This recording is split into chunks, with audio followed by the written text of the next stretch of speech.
You say tomato, I say tomate, a rivalry for the ages. Hey everyone! So, we all know about those classic rivalries, right? Coke versus Pepsi, the Lakers versus the Celtics, cats versus, well, pretty much everyone, especially dogs. But have you ever heard of the rivalry between Spain and England? It's true. These two European heavyweights have a history that's longer than a plate of paella at a Spanish fiesta. Now, I'm not talking about your friendly neighborhood tapas bar competing with the fish and chip shop down the street. This rivalry goes way back. We're talking centuries of power struggles, epic battles at sea, and enough drama to make even the most devoted Real Housewives fan blush. Get ready to set sail on a historical adventure as we dive into the fascinating and often hilarious rivalry between Spain and England. Trust me, you won't want to miss a minute. So buckle up, Buttercup, because we're about to embark on a wild ride through history. Setting the stage from Reconquista to Renaissance. Our story begins long ago, back when knights were shiny, swords were pointy, and Europe was figuring out this whole nation-state thing. See, Spain had been busy for centuries with the Reconquista, kicking out the Moors and reclaiming the Iberian Peninsula. Talk about a house cleaning. This period of struggle forged a strong sense of Spanish identity and a powerful Catholic monarchy. Meanwhile, over in England, things were a bit messier. They had their own drama with the War of the Roses. No, not the kind you send on Valentine's Day. It was a family feud that would make even the most dysfunctional Thanksgiving gathering look tame. Eventually, the Tudors took the throne, and England started flexing its muscles as a growing naval power. By the time the Renaissance rolled around, both Spain and England were major players on the world stage. Think of it like this. Spain was the Beyoncé of the 16th century, powerful, glamorous, and dripping in New World gold. England was more like the up-and-coming Justin Bieber, a little rough around the edges but with serious potential and ready to make some noise. The stage was set for an epic showdown. And trust me, it didn't disappoint.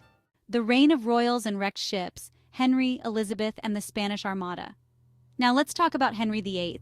He was quite the character, wasn't he? 6 wives, a penchant for beheading, and a knack for breaking with the Catholic Church, all in a day's work. This break, of course, didn't sit well with the very Catholic King Philip II of Spain.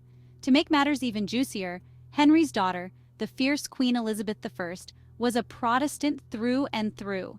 Talk about family drama. Philip decided to take matters into his own hands, assembling a massive fleet of ships, the legendary Spanish Armada, to invade England and put an end to Elizabeth's reign. It was like something out of a Hollywood blockbuster, only with more ruffles and fewer explosions. Well, maybe not fewer explosions. But Elizabeth was no damsel in distress. She stood her ground, rallying her troops with a speech that would make even the most stoic general shed a tear. The English Navy, smaller and faster, harassed the Armada, using clever tactics and, let's be honest, some pretty terrible weather to their advantage. The result? Let's just say the Spanish Armada didn't exactly go as planned for Philip. The defeat marked a turning point in European power, solidifying England's naval dominance and paving the way for their eventual rise as a global empire.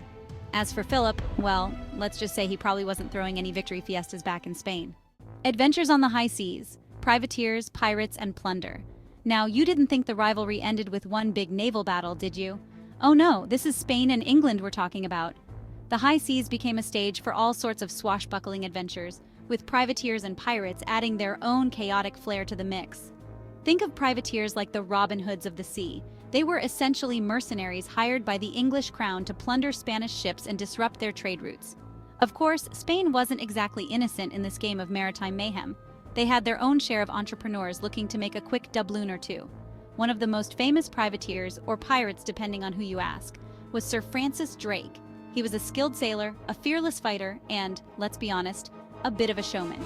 Drake famously circumnavigated the globe, plundered Spanish settlements, and generally made a nuisance of himself, much to the delight of the English court and the chagrin of the Spanish crown. These maritime escapades weren't just about gold and glory, though.